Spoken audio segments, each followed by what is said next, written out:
I could have 1 million people tell me amazing things, but I could have one guy tell me something with just like keyboard courage with some anonymous name that I happened to read on accident, and my day is ruined. And it doesn't matter how enlightened or prayerful I am, there's a part that hasn't healed from being that kid that, of course, I will eventually hopefully get to a better place, but none of us have been trained to really know what to do with social media this way. So I found myself having a lot of interesting reactions to the talk, being loved and supported by women, getting tons of texts from women when it came out.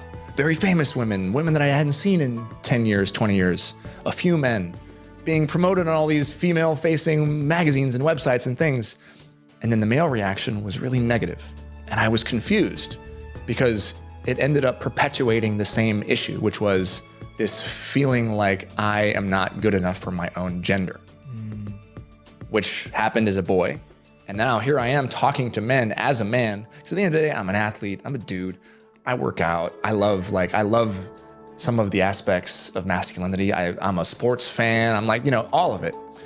But I also am a sensitive and I'm an emotional person. And all I'm saying is that you can be both. And maybe we can use all of those aspects of masculinity that make us strong men to explore the hidden inner parts of ourselves to become more full humans. Mm-hmm. And the response was terrible on I didn't realize that. Yeah, it was really interesting. Didn't realize that. And I got really sad and I didn't understand.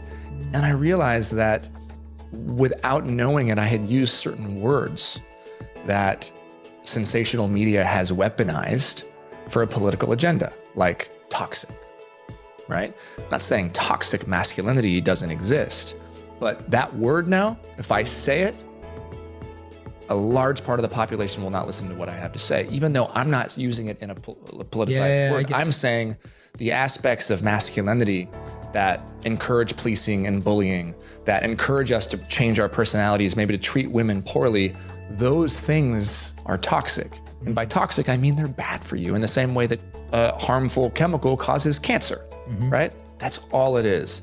But that word can be weaponized. And then we're living in a very sensitive time where things are very polarizing and we are in the middle of this culture war. And I found myself in the middle of that. And I realized that, man, I should have done a little more research because the men that I actually want to reach, the men that I want to talk to the most are the men who are rejecting the message. And then I was in an echo chamber. I was in a silo. I was talking to the people that already believed in it. I'm changing a little bit of the way that I talk about it because women don't need to hear what I have to say. The women are doing the work themselves. My work is with men as a man.